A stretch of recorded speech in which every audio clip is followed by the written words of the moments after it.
přeběhli na druhou stranu a že tam budou sociální demokrati s komunistami.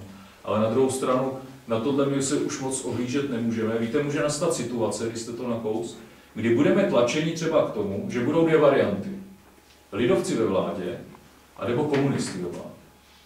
A my když řekneme ne, my do té vlády nejdeme, protože prostě jsme se nedohodli na nějakým jednom, oni řeknou pitomým bodě. A pak nám budou vyčítat další 4 roky. Jo, to jsou ty lidovci, kteří zapříčinili, že komunisti jsou a sociální demokrati budou říkat, my za to nemůžeme. To lidovci měli příliš velký požadavky a my jsme museli s těma komunistama jít. Tam říkají na těch krajích.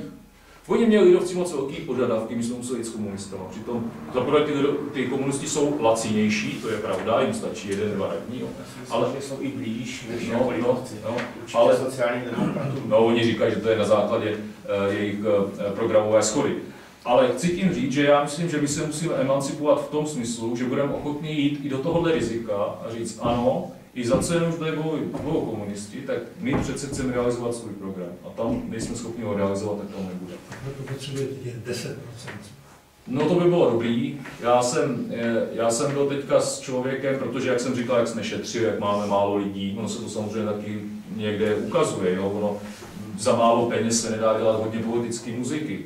A i když já myslím, že ty strany jsou přebubřelý a vyhazují peníze zbytečně. Ale teď jsme přidali analytika a ten by nám měl ukázat, kde jsou naši voliči zhruba. My jsme o sobě měli nějaké mínění, že nás v podstatě volí jenom kostelní lidi, on to tak vůbec není. A vyšlo z toho, že já nevím, 40% našich voličů jsou praktikující katolíci, kteří chodí každou neděli do kostela. Asi 1/3 jsou lidi, kteří chodí do kostela jenom občas, nechají pokřtít děti, mají svatbu v kostele, ale jako moc to tak nežerou zase. Jako. No a pak ten zbytek, jako skoro 25, nebo já už přesně ty čísla neznám, to jsou lidi, kteří vůbec jako, se ke křesťanství nehlásí. Takže to jsme měli o sobě nějaký něco jsme si o sobě mysleli, nebyla to pravda. Já mám rád tvrdý data. A tak si necháme udělat právě průzkum, kde jsou naši voliči, abychom nestříleli na prázdno. My nemáme tolik peněz, abychom oblepili billboardy celou republiku. Jo, ale musíme to dělat cíleně, tu kampaň, aby ten marketing politický byl skutečně na tu cílovou skupinu, kterou můžeme oslovit. A tak jsme vzali analytika, který tohle má pro nás vypracovat. A on říkal, no za těch 60-80 milionů, to je tak 10-12%. Tak jsem mu říkal, no tak toho asi nedosáhneme, protože peníze nemáme. Ale samozřejmě je rozdíl, jestli máte 6 poslanců, nebo jich máte 13. To je jasná věc. Jo, to znamená, někdy to je otázka přepočtu, protože můžou hlasy propadnou a podobně. Kdybychom měli 10%, bylo by to veselější, ale uvidíme. Já myslím, že pro nás je důležité vstoupit zpátky do poslanecké sněmovny a potom nedělat to, co vy říkáte. A dělat tam normální politiku, která bude čitelná, bude očekávatelný, předvídatelný, ty lidi budou vědět, co chceme, co nechceme a že jsme ochotní pro to udělat. Ono to není jednoduchý, protože to je ta etika menšího zla. Vy máte možnost zabránit většímu průšvihu tím, že jako ustoupíte jinde a už můžete být brát jiný. A problém té politiky je, že právě jak děláte kompromisy, tak někdy musíte ten stromek ohnout. Jo, trošku. A problém je, že někde je ta fáze, kdy už ho nalomíte. Jenom chci říkat, že se trošku možná pohybujeme jinde, já se tak pohybuju mezi těmi obyčejnými lidmi, ale to nechci jako vás jako naštnout, ale máte větší styky někde dál než třeba já, jo. Ale myslím si, že právě lidová strana se stala jako takovým tím otloukánkem těch kompromisů, jo. Že prostě jiný se zdalo, že prostě tam není nějaká taková jasná vize nebo pevně stanovené prostě mantinely odkud pokud, jo. My si toho jsme vědomí a proto taky to si myslím z mého pohledu, že to velice jako lidové straně jako uškodilo. Je to o programu, jo, tak nedopadne stejně jako Věci veřejné, protože měli ohromné protikorupční prostě závazky a nesplnili je. Čili je to skutečně, budete radši těch svých cílů, ale budou reálné, jo, a budou pomáhat něčemu, tak určitě těch 10% věřím, že... Oni je přece nemohli splnit. Jestliže byli v té většinové vládě ODS, tak tam museli poslouchat ODS. To jsme slyšeli, že když jste v té straně, tak musíte s náma. No nejsou v žádné vládě, si pamatuju, pane. Teď už ve vládě nejsou, ale... Nakonec nemusíte, jo. Ne, pravdou. Můžete taky odstoupit. No. A u vás bylo, že jste přestoupili víc, to jste šli k té pravici, já jsem to slyšel tou lidi, když jste říkal, To lidé, kteří chodí do kostela, za to se ve straně křesťanských demokratů křesťan jako církevní spíš taková, spíš abyste pomáhali. Ja? Proč zvítězila včera levice? Protože všichni na tu pravici nadávají, bo víme, co za těch 10 roků zrobili. Poslouchejte, lidi rádi poslouchají pohádky. A tady se nedají vyprávět pohádky. Tady, jestli chce opravdu někdo něčeho dosáhnout, tak opravdu to moc jednoduché není, jo? A je to bolestivé, jo? Ale nesmí se o to lhát, nesmí se o to rozkrádat. A toto je otázka programu dané politické strany, nebo správně naformulovat. Víte, to, co vy říkáte, ono to není jen tak, že ta pravice je zlá, a levice je hodná. Tak si vzpomeňte, na co vyhráli před 4 roky sociální demokraté krajské volby. Slíbili, že se nebude platit 30 korun doktora. Jak to dopadlo? Platíte nebo ne? Tak co? Jo, a mohli bychom pokračovat dál, 13. důchody, já nevím, co všechno slibovali. Akce Čisté ruce a pak jediný, a teďka vidíte rád, a teďka v severních Čechách. A buď byli, ať byli s komunistama, nebo ať byli s ODS, jak tam byl vždycky nějaký průšvih. Tam, kde byli s náma, tak se zatím nic neukázalo. Ale ty lidi byli naštvaní samozřejmě na ODS a TOP 09 a proto nepřišli k těm krajským volbám. Ale nedali ty hlasy sociální demokracii a komunistů. Ty vyhráli díky tomu, že pravicoví voliči zůstali sedět doma. A my nevíme, co udělají příště. Samozřejmě my bychom chtěli, abychom byli alternativou, aby ty lidi nemuseli už volit ty vládní strany, ale zároveň by nemuseli volit levicové strany. Ten princip je vždycky v tom, že chcete-li někomu něco dát a pomoct mu, tak nejdřív na to musíte mít. Prostě když nemáte nohy, tak nemůžete pomoct někomu chodit. Když nemáte peníze, tak někomu nemůžete dát milodar. Nejdřív to musíte mít a pak mu to můžete dát. Ale taky mu nesmíte lhát. No samozřejmě, jo, ale na druhou stranu i milosrdná lež se nám někomu občas povede, to si zase přiznejme, jo, a možná i někdy jiná. Ale nikdo nejsme dokonalí a KDU-ČSL taky není dokonalá a měla mezi sebou lidi, za který se prostě stydíme. Udělali jsme věci, které byly chybné. Mně se to dneska říká, ale to, že dneska máme problém s důchodovým systémem, kdybych já dneska byl na místě Josefa Luxe, tak bych chtěl, aby penzijní systém, ten důchodový účet, byl oddělen od státního rozpočtu, tak jak to Josef Lux chtěl, a aby výnos z malé privatizace šel do této účet a byli bychom úplně jinde, protože tam byly přebytky dlouhý léta a to se projedlo. A měl tehdy Josef Lux z té vlády vystoupit, když to nebylo splněno, nebo ne? To už se nám těžko bude dneska hodnotit. Ale těch chyb tam bylo celá řada, nedokázali jsme prosadit i některé věci v právním systému, protože prostě ten náš soudní systém není vůbec dobrý. Jo? A mnoho dalších chyb to tak je. Ale na druhou stranu my jsme dostali tu možnost si to uvědomit. Já myslím, že ODS to ještě čekal. Třeba. Takže se můžeme těšit na to, že budete teda, ať už v opozici, jak jsem říkal, konstruktivní, nebo ve vládě, takže budete hlídacím psem demokracie? No tak já myslím, že by to ani nějak nemělo smysl. Jo? Samozřejmě bude hodně záležet na lidech, protože zaprvé pořád je to o tom samém, to říká náš starosta z Hostinného. Když pan Ježíš byl na té hoře a teďka ten ďábel mu říká, to všechno ti dám, když se mi pokloníš. A prostě to pokušení samozřejmě čisté výš je větší.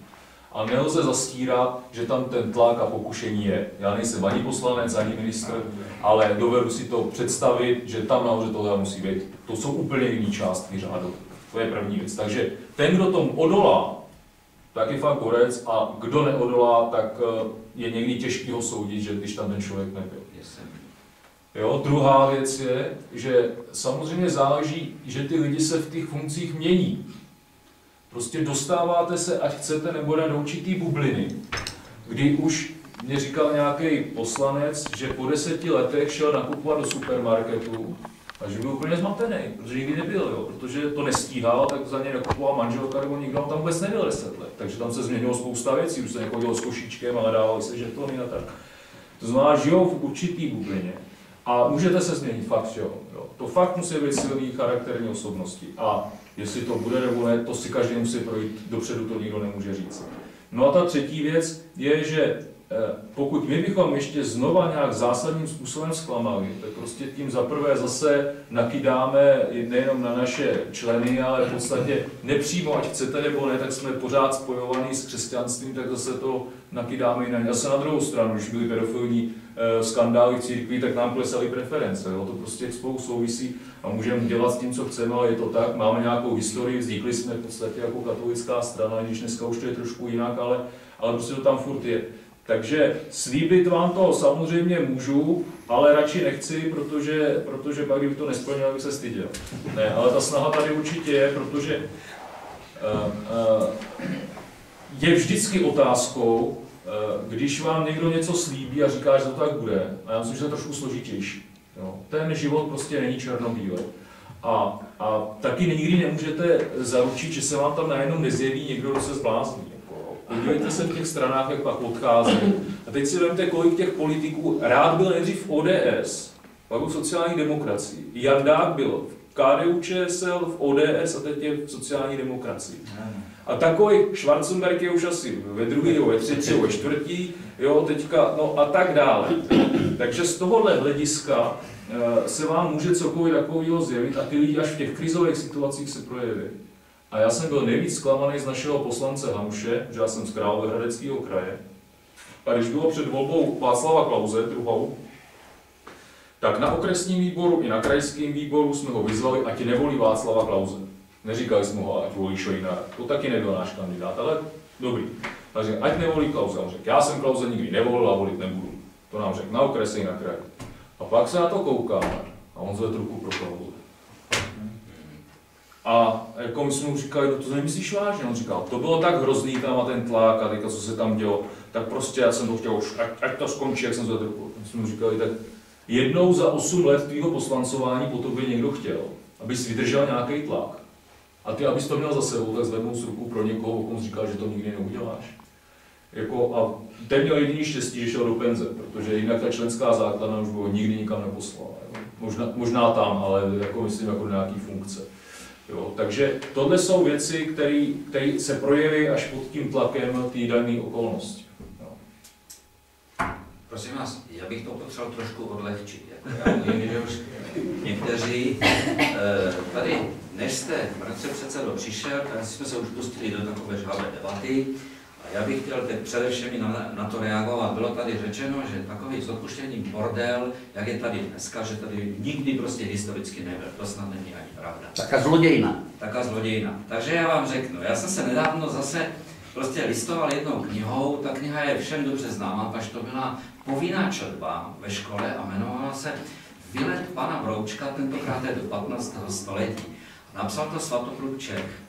Ale mně o ten text nejde, mně jde o to, co bylo v předmluvě. A dověděl jsem se tam, že on byl taky novinář. Prosím vás, mluvím o 19. století. Tak jako novinář tam bylo pár takových úryvků z těch jeho článků a tenkrát říká, no ve starých dobách to fungovalo tak, že ti lumpové a lapkové prostě když kradli, tak to nakradené někde schovávali někde ve skalách, tam taky žili a kradli jenom v noci. A dneska tito lumpové si za bílého dne staví ty největší vily uprostřed náměstí. Prosím vás, chcete říct, že se něco změnilo? Jako. Svého času jsem poslouchal Lidu Rakušanovou a byl takový medailon o Jaroslavu Haškovi. Takže tam bylo nějaké výročí a tak dále, kdo to byl a tak dále. A poslední věta, která tam byla řečena, ta mě fascinovala. Říká, a kde si Švejka vymysleli, ať si ho taky užijí. Jako jo. A já říkám, rys české povahy. Jako. Můžu to brát z různých stran. Svého času jezdím každý rok na brněnský veletrh, sedím v kupé a vedle mě seděl starý pán 80 roku a cestoval jako konstruktor Vítkovický železáren, cestoval ještě se podívat, co nového v technice. A tak jsme se dali do debaty a on mi vyprávěl, jak se stavěla po válce nová huť. Říká, synku, to byly samé neděle, to byly samé soboty, to byly svátky, dnes jsme postavili Vysokopece, Valcberg, Rourovnu a tak dále a tak dále. To bylo prostě strašné. A teď si představte, tady to bylo zmíněno, jako jo. V roce 2011 bylo 60 roků od vzniku Nové Huti. Kdysi byly Vítkovice a pak se to delimitační smlouvou prostě změnilo. A teď tam byla ta historie a bylo tam mimo jiné napsáno, že ještě v roce 62 na Nové Huti bylo 17 smrtelných úrazů a přes 2,5 tisíce těžkých a lehkých úrazů. A já jsem si říkal, co to stalo krve, potu, všeho. A dneska to má člověk, který ročně, jeden člověk, odvádí do zahraničí 12 miliard korun. A sledoval se, než se prodala Nová Huť, tehdejší Nová Huť, tak prostě šlo to ke krachu, dokonce to v hospodářských novinách bylo to potom popsáno, že management to dovedl tak, že ten Mittal, Lakshmi Mittal, v prvé etapě to koupil za 80 milionů dolarů. A to ještě bylo v době, kdy vůči koruně byl nejslabší. Ta koruna byla nejslabší, to znamená úplně výhodně. A pak to v druhé etapě platil více. Tak si vemte, že to dostal za hubičku. My, co jsme vybudovali a všichni jsme to zaplatili, dneska bychom měli mít z toho, to, co nám dneska chybí v tom tady, nemáme. Štěstí jsme měli ve Vítkovicích, že tam se objevil nějaký pan Světlík, byť je tisíce výhrad, ale zachránil ty Vítkovice a dneska 8 000 zaměstnanců pořád ještě má nějakou naději, že bude příští rok, přes příští rok a tak dále. Jako, kde je dneska Kladno, kde je tak rozvrácený, zničeno. Já nechápu jednu věc, jak my jsme se tomu světu a všem otevřeli. Vemte si, my jsme třeba realizovali některé investice, řeknu konkrétně Polsko. Vysoké pece váženského oboru, těžkého průmyslu. Tam jsme instalovali 2 agregáty a samozřejmě měli jsme zájem v tom pokračovat. Co jsme tam přijeli, nikdy jsme objednávku neviděli. To znamená, ti lidé v tom Polsku se chovají tak, že oni vám prodají všechno, co chcete, přijedou, dovezou vám to a tak dále, ale jakmile my chceme něco, ani. Jezdili jsme tam 5 roků, já jsem neviděl jinou objednávku. Já říkám, neznám národ, jako, jak jsou Češi, že se tak světu otevřeli, prostě všechno a je to skutečně tak. Spousta firm tady přišlo, 10leté daňové prázdniny, prostě pak se seberou, odejdou, nic. Jako, nemáme na jedou prostě z letiště z jedné strany na druhou, proti mně seděly 2 mladé děvčice a vykladali si mezi sebou, to si nezastupete už, a ta jedna říká té druhé, za posledních 10 roků jsem tady byla asi tak, počítám 10 měsíců. Už se tady nevrátím. Jako, já jsem byl z toho v šoku. Tak tato země je nejen z hrodi, ona je vyškolí, ona zaplatí veškerá studia, ti lidé se seberou, odejdou. Jak já slyším, že 500 lékařů z této země každý rok odejde a nikdo se nad tím nepozastaví, já mám hruzu z toho, kdo nás bude vlastně léčit. A to máte ve Vítkovické nemocnici, jak se nemluví ukrajinsky, tak se mluví slovensky, já nevím, jestli to jsou skutečně lékaři nebo něco takového. A tak bychom mohli o jedné vedle druhého prostě mluvit, nevím, nerozumím této situaci, jak se to bude prostě napravovat, nemám na to prostě. Víte, se vám řeknu jednu věc. To už tu vlastně pan předseda před váma říkal. Jo? Tak jak jsme se bavili o tom Vitunolu, někdo prostě najednou firma, tady ten Náchodský, šlape, najednou to jde do červených čísel, jo? Změní se vlastník a najednou to jde do černých čísel, že? A to samé bylo NHčko. Já si myslím, že takových firm, jestli to bylo Plátno, jestli kde jste podíváte, byl to prostě záměr. Záměr takhle se dostat k majetku. A teď se dotknu, i když moc v té nemám tak nějak jasno, ale nicméně dotknu se třeba i církevní restituci. Jo? To, že stát na to vynaloží obrovské miliardy teď, v této době a na x let, jo? To už tak nějak pomíjím, dobře. Jo? Ale berme v potaz, že církvím, ať už římskokatolické nebo kterýmkoliv, které vlastně požádají, připadne obrovské části majetku. Jo? Ať už polností, ať už nemovitostí, ať už lesy a tak dále. Jo? Zase, já to tak beru z pozice své, vždycky už tu mentalitu za těch 23 roků toho podnikání, co už tak neznám, zase to přijde tak, že přijde nějaký s prominutím spekulant, o kterém jste říkal, že tak chodí, přijde za tím panem farářem a řekne, pane faráři, hej tu polnost stejně na to. Víte, my vám dáme tady 3 miliony, jo? Vy můžete opravit kostel, faru, jo? Ten farář mu nebo ta církev mu ten majetek prodá, jo? A on za 10 měsíců z toho udělá parcely a vydělá tomu 100 milionů. A tak si myslím, že to dopadne. Jo? A je to... Že ti někdo sebral zahradu, to musím s tebou jako zasadně nesouhlasit, tak by si taky chtěl spát. Ne, mi nejde o to, že to já netvrdím, ale že... ta církev to je její a ona se tím může dělat, co chce, to znamená, může to prodat. Je třeba ctít vlastnické právo. Ne, to já nenápadám to, že se to... Já bych jednu věc řekl, já se opravdu musím omluvit, protože asi hodinu mám něco jiného.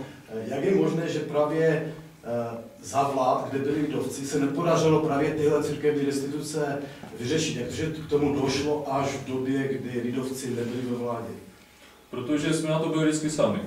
Teďka se dohodla ODS, v jejím čele je Nečas s Topkou a Topka se dohodla samozřejmě s církví.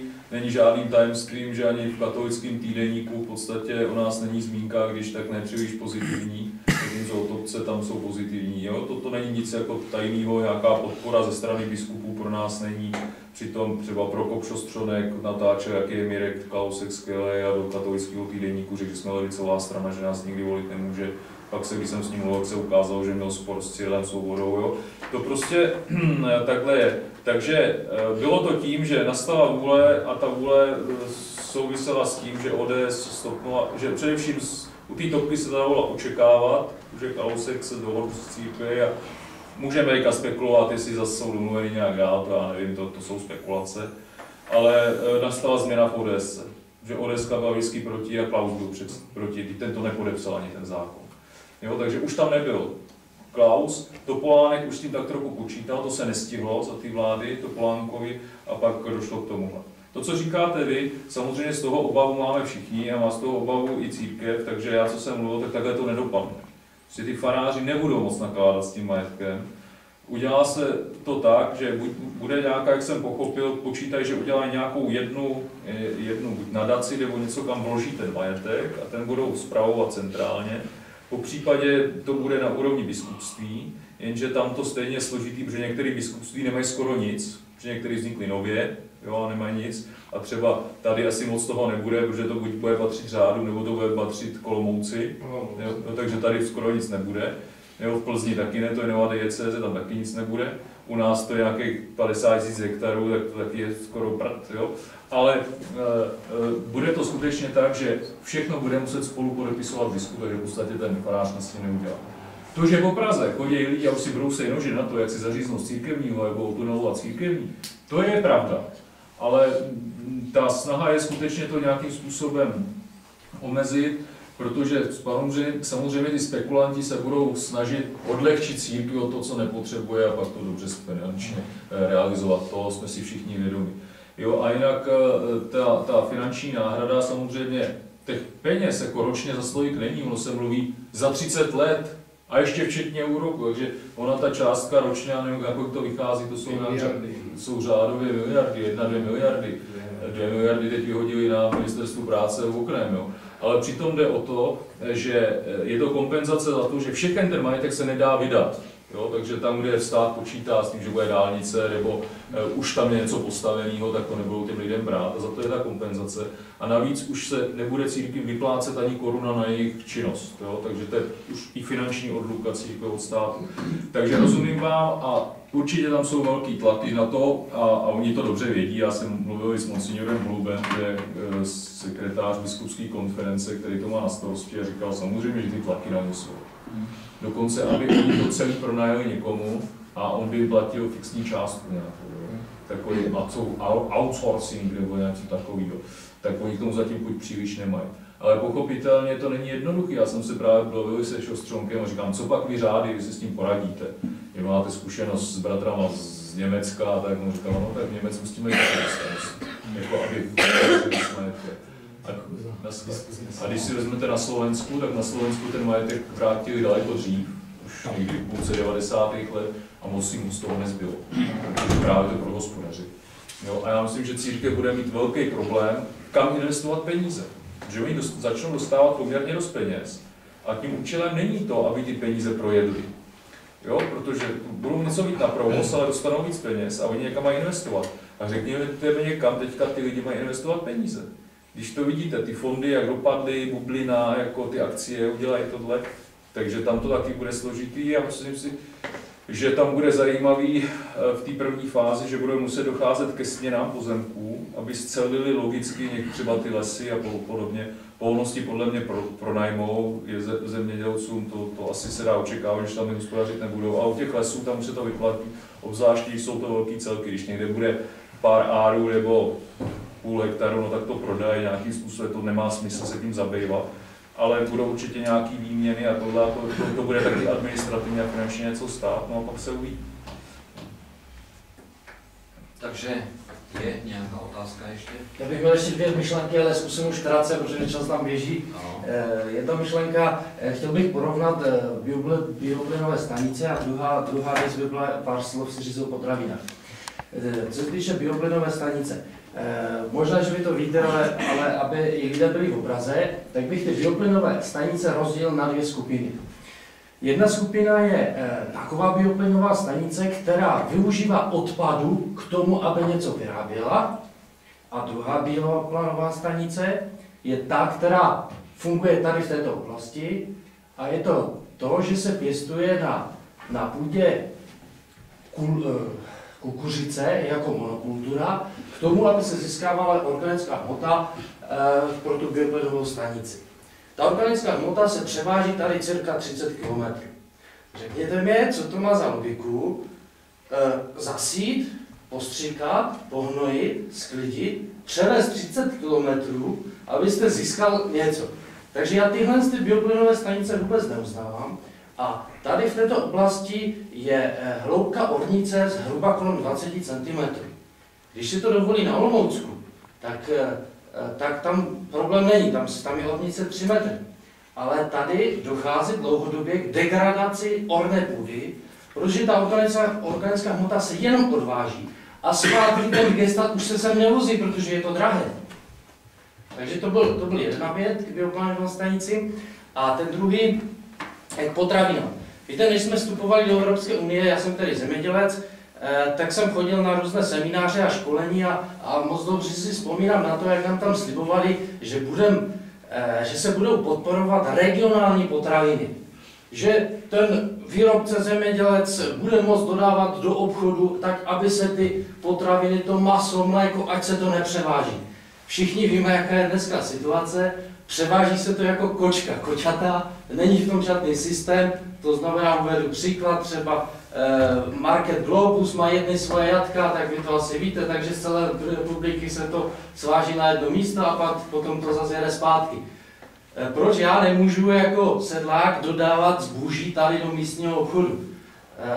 Možná byste mi argumentoval, můžu, ale ta cesta je složitá. Čili jako na závěr bych chtěl dát takový i námět lidové straně, aby se snažila někde podpořit ty regionální potraviny, protože mluvíme zhruba navštěvuji 500 lidí, vlastníků půdy, o kterých mám pronajatou půdu, takže to nejsou jenom ty 3% zemědělců, kteří pracují v zemědělství, ale jak jste sám řekl, nabaluje se na to spoustu dalších lidí ještě a tím znám ty reakce a vím, co mi říkají, prostě proč musíme kupovat všechno z marketu a tam je to nekvalitní a tak dále. Takže a z Polska. A statistice vůbec nevěřte, který podnikatel rád vyplňuje statistiku. Jak slyším ty politiky a říkají, podle statistických údajů se dováží 50%. To je úplně mimo. Které řeznictví se bude chválit tím, že si z Polska dovezl 20 čuníků a tady, aby měli papír, tak od místního si koupili 2. Ono není problém dneska to přivízt. Každopádně to, co říkáte, tak ta snaha je, většinou to je na úrovni krajů, kde jsou ty regionální potraviny podporovány tou značkou regionální potravina kraje, nebo jak to je, aspoň u nás to je. V podstatě ten argument je takový, že to je vždycky otázka dodavatelsko-odběratelských vztahů. Prostě se dohodnete s tím krámem nebo nedohodnete, že to tam budete prodávat. U těch supermarketů je to tak, že ty lidi tam taky nikdo nenutí chodit. A to, že kupují laciný zboží, je proto, že chtějí laciný zboží. Když by chtěli kvalitní zboží, tak si ho koupí někde jinde, protože ono v dostání je. Ale problém je v tom, že vy nikdy nemůžete realizovat takové ceny, jako soukromník, jako vám udělá ten polský velkovýrobce. Zaprvé, jak jsme říkali, oni jsou zvýhodnění daněma, teďka i zelenou naftou a tak dále. To znamená, on to vyrobí levnějc než vy, ne protože je šikovnější, ale má podporu od státu a má jiné podmínky. Jo? To je možná ten problém, že vy třeba nebudete ani tak levnej, jako on by si představoval. A ta podpora by měla být tomhle plošná, myslím, nejenom regionálních, ale vůbec českých potravin. Já když jsem do toho dělal, tak my jsme kontrolovali ještě, jestli si vzpomenete, byla to Klasa. Jo? A to mohlo být jenom z českých surovin. A skončilo to tak, že se to dělalo chvilku a pak Evropská komise rozhodla, že to je nepovolená podpora. To se zruší, takže my děláme český výrobek Klasa, který nemusí být vůbec české suroviny, jenom se tady udělá. To jste teďka viděli s těma vajíčkama, že se jenom, nevím odkud byli a tady se jenom přebalili a byl to český výrobek, jo? A byly to polský vajíčka. Ale to není nic nového, stejně tak ještě před 10-15 lety si vzpomínám, že od nás se vozilo mlíko do Holandska, tam ho usušili, zabalili, převezli ho sem a tady ho levnějc než to mlíko, to sušený prodávali, protože na to dostali dotace na vývoz v Holandsku, takže naše mlíko se usušilo, zabalilo a poslalo se sem a bylo levnější to sušený mlíko, ten výrobek, než to mlíko, díky dotační politice. Já myslím, že hodně bude záležet na tom, jak bude nový období, protože přece jenom to zemědělství stojí v podstatě nejvíc celou Unii a ono tak asi úplně dál nepůjde. Podporu bez pochyby si to zaslouží, jak marketingovou podporu, tak do těch lidí to hustit, že je dobrý kupovat potraviny. Mně se nelíbí třeba, když oni naschvál říkají, že to byla posypová sůl v polských potravinách. To samozřejmě nebyla posypová sůl. To byla technická sůl, jo, a to je něco jiného. To je stejně, když vám řeknou, že je to nebezpečný odpad a on to je toxický odpad podle nich. Samozřejmě nebezpečný odpad může být i leukoplast, kterou si sundáte z ruky, protože je na tom vaše krev, jo, tak to se spálí a nic nikomu neudělá. Ale z tohohle hlediska ty ochranářský, máte pravdu, že to ochranářství je zcela logický, ty státy hledají různý momenty, třeba když bylo BSE, který jsme zaplatili my všichni strašidelné peníze, protože zemědělci zaplatili strašné peníze, protože když dávali hovězí tak oni zaplatili. Samozřejmě to nemělo žádný vědecký opodstatnění a celý to začalo tím, že Anglie a Francie mezi sebou soupeřili, aby nemuseli dovážet dobytek z té druhé země. Jo. A pak to skončilo takhle. Takže... No ale opět, tu taci študovali lidé, oni stejně na to přiklepnou tomu. To každý ví, že když to zvíře je nemocné, že tam chce bula pomalu, jak chodí.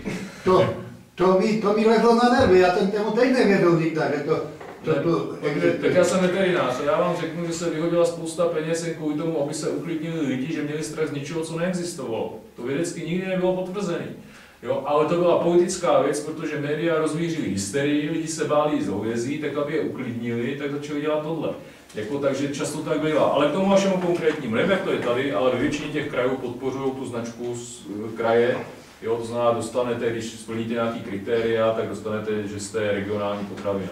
No ale to se ještě pořád bere na jatkách, za ty odpady. Jo, ale už se to posunulo. Jo, dřív to bylo v podstatě za všechny, teďka se posunuly ty měsíce, takže u bejků už to tak není a tak dále. Ale v podstatě důležitý je třeba naučit ty lidi, já vím, že to máte složitý, ale donutit, aby to bral místní obchod od vás jako nějakým zákonem nebo nařízením, je to složitý, jestli mě rozumíte. Vy můžete konkurovat něčím jiným cenou a to vám má udělat ten stát třeba tím, že vás podpoří nějakým způsobem. Právě nějakou úlevu, abyste měl ty vstupy levnější. Tohle já myslím, že je spíš cesta, než nějak nařídit, aby to od vás ty obchody. I když v Polsku tak udělali, že 80%, teďka už nevím, nechtěl bych lhát, ale nějaký vysoký procento, přes 50%, že musí ty supermarkety brát z místní produkce. Jako ne regionální, ale z Polsky. No a pak se divíte, že to k nám vozej. A samozřejmě tam je jiný DPH. Tak jako vy, jak to máte zrealizovat? Jestli jste plátcem, no tak jako... Tady se jedná taky o to, že stát neustále dalšími nařízeními zvedá vlastně de facto cenu té práce natolik, že se stáváme i nekonkurenceschopnými. Jo? Já třeba tím, že vyvážíme ven jo, máme samozřejmě, protože jestliže to vezou až někde do Španělska, to zboží, tak mám náklad na já nevím, na tu cestu třeba 60 000, jo? A o to já musím snížit, protože já to nemůžu říct, no tak dobré, tak ty okna stály 300 000 plus 60, 360, mi řeknu, tak to si to můžu koupit tady, že? A stát neustále dalším a dalším, a to vám může každý soukromník říct, jestli to je zemědělec nebo ten, neustále nabavilo je další a další nařízení a plať, jenom plať, všude musím platit, jo? Máš zaměstnance, výborně, takže potřebuji školení na to, zaplať. Musí mít samozřejmě pravidelné prohlídky, na to, zaplať, jo? A samozřejmě to všechno se promítá dál a dál do ceny, jo? Já nemůžu prostě vzít a tím, že jsem malá firma, já nemůžu každý rok prostě tak jak stát skončit v červeném čísle. Pokud já nevydělám, tak končím, protože nebudu mít na investice, nebudu mít na to, abych ty lidi zaplatil, a prostě skončím. Já tvrdím tolik, že kdybych já jako soukromník takhle podnikal, tak nepodnikám 23 roku, ale 3 roky a ležím na prkni, doslova do písmene. Jo? A tu jde o to, že tak se, jak se pan starosta tady bavil, jo? Prostě se přidává administrativa, přidává se všechno možné, ubírají se peníze, ale prostě nejde z něčeho, jak se říká s proměnutím, z hovna bíč neukrutíš. A když ukrutíš, tak si klasníš jenom jedno. Jo? A já si myslím, že stát by měl právě podporovat ty malé, jak zemědělce, tak ty malé soukromé podnikatele, tak já třeba já zaměstnávám 5-6 lidí, jo? A vím, co to je oletat úřady a tak dále, to je někdy katastrofa, doslova katastrofa, jo? Tak já jsem se samozřejmě za ty 2,5 roku setkal s lidmi, kteří dělají miliardové obraty a s lidmi, kteří dělají milionové obraty, jo? A tam mě třeba řekli některý, podívejte, my jsme byli vždycky slušní zaměstnavatelé, ale musíme přejít na švart systém, protože pro nás to je neúnosný už. Za prvé tyhle ty povinnosti, co říkáte, jim najednou odpadnou jako zaměstnavateli. Jo, takže spousta jich třeba, tam nevím, jak to je, jestli to je na 40 nebo jak, tak když mají na 40, tak musí mít závodního lékaře a nějaký další povinnosti. Já musím mít. Vy taky? Ano. Jo, tak to se možná změnilo. Tak jako prostě... Ne závodního, ale smluvního lékaře. Který bude chodit na pravidelné, ty musí mít závodního pak nějak, jako to je. Takže tam, tak oni to uměle sníží a dají jim částeční úvazky a na živnost nějaká tak a samozřejmě ty lidi si pak platí menší odvody a oni jsou nemocní a to tak můj žák je veterinář, je OSVČ a říká, to já se neplatím žádnou nemocenskou, no. Platím zdravotní, sociální a nemocenskou si neplatím a to je můj biznis. No takhle by to bylo. No nic. Takže ještě jenom jednu takovou otázku, jak jsme se bavili o tom švart systému. Jelikož chodíme po těch státních zakázkách, tak to je mi vždycky 100% kontrola z pracovního úřadu, jestli nemáte švart systém. Jo? Konkrétně byli jsme v Ostravě na jedné stavbě a přišel tam prostě kontrola, obšancovali prostě stavbu policajti, přišli z toho pracovního úřadu a samozřejmě smlouvy a tak dále a všechno, že musím mít. Já jsem říkal, dobře, to jsou moji zaměstnanci, smlouvy tady nemám, občanky taky nemám. On říkal, no ale to musíte mít. Já jsem říkal, výborně. To je malá stavba, tady já ji uhlídám. Jo? Prostě to svoje auto, které tam stojí, uhlídám. Ale jsou obrovské stavby, na které chodíme, kde vezmete, složíte auto, musíte dát, já nevím, i 500-600 metrů dál. Jo? Už na to auto nevidíte. Já tam nechám jejich občanky, jejich smlouvy o dílo, nebo většinou smlouvy je pracovní. Přijde nějaký čorkář, během hodiny nebo během 2 hodin má úvěr vyřešený na občanku. Jo? Dneska to takhle chodí. A co? A ty se potom staré. Já jsem přímo tomu policajtovi říkal, a co vy na to? No ale takový je zákon.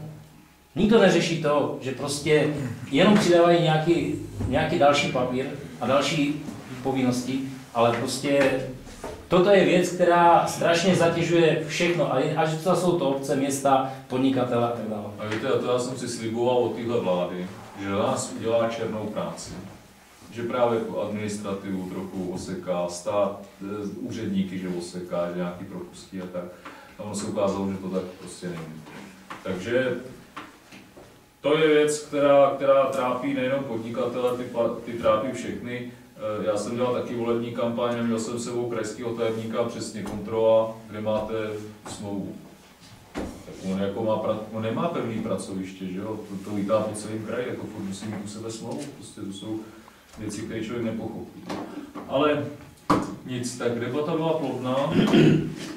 Já bych nehrál, protože aby zakončil tady tuto debatu, a toho jsme tady my. Já bych chtěl moc krát poděkovat, ale poslední slovo bych dal tady předsedovi. Když by ještě dal skutečně přednes pár závěrečných slov. Já myslím, že ten čas, který jsme tady strávili, jsme strávili příjemně a užitečně. Věřím jako... Ale stejně je to k ničemu. Že jako já i vy jste se dozvěděli spoustu informací, že byly uspokojivé odpovědi na vaše dotazy, tak myslím, nezbývá než vám poděkovat za to, že jste se zúčastnili, poděkovat za vaše otázky a za to, že jste teda z toho našeho setkání udělali skutečnou diskuzi. Bylo nás pravda málo, to je pravda, ale myslím si, že ta diskuze byla dobrá, že byla aktivní, že to nebylo mrtvé.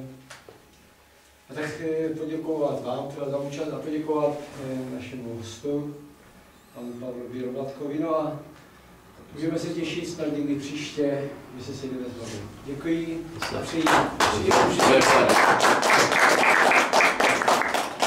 Já nemyslím, že to je k ničemu, protože kdyby sem nikdo za váma nepřijel, tak byste říkali, že ty zvy za vás... Já jsem chcel jinak. Nesmíte volit ODS a sociální. Ne, ODS vůbec, ne, to jsou zloději. Jak se hraje to hymna, tak by měli všetci to jít pryč, protože kde domovují, oni mají domov tam to, kde mají v bankách peníze. Já jsem chtěl říct to, že to, co jsme měli jako to v úmyslu, naše otázky, vy jste jich všechny už předem řekl. Že vy to víte, což mě překvapilo, že vy to všichni víte, ale stejně už po roku čekáme na to, že se to změní, ale furt je to, my to všechno víme, ale nic se nezmění. Těch zlodějů je tolik, že jak vy říkáte, zacpat tu díru to nejde. Jestli se něco ušetří, tak víc se rozkrade. No ten problém právě nastává v tom, že začíná to skutečně od toho financování politických stran, to bylo těch 5 věcí, které jsem říkal, a mezi tím bylo financování politických stran. Protože bohužel to funguje tak, že jedním z největších problémem politiky je, že za váma přijdou lidi a řeknou vám, potřebuješ prostě udělat kampaň za 100-200 milionů, jinak nemáš šanci uspět. A vy řeknete, já ty peníze nemám. A říkáte si ženu. Ale jako, aby to nebylo úplně vidět, ne? No a tím vás má, takže on vám dá jakoby ty peníze, které vy nepotřebujete, protože si uděláte kampaň za 80 nebo za 200 milionů, už je skoro jedno. Protože tam už ten rozdíl, jestli máte 2 billboardy vedle sebe nebo jeden, tak je to jedno a už vás mají. No a pak po vás chtějí různé věci a pak to vidíte, že ve sněmovně nejsou jen kluby ODS, sociální demokracie, ale je tam klub hazardu, klub Česu, klub Lesů České republiky a takhle to máte napříč potom těma politickými stranama, se to pak dohadí. Což je jako samozřejmě smutný, ale nemyslete si, že to je jenom u nás. Podívejte se, i Helmut Kohl odcházel s ostudou, že bral černý peníze pro stranu. Podívejte se ve Francii, v Německu musel odstoupit prezident. Jako, není to tak jako všude ideální. V Americe se dějou taky věci, pak mafie je napojená na politiky a podobně. Problém je v tom, že u nás to už přesáhlo nějakou evropskou hranici. Jo. Potřebujeme se vrátit o dost níž. Tak jo, mějte se pěkně a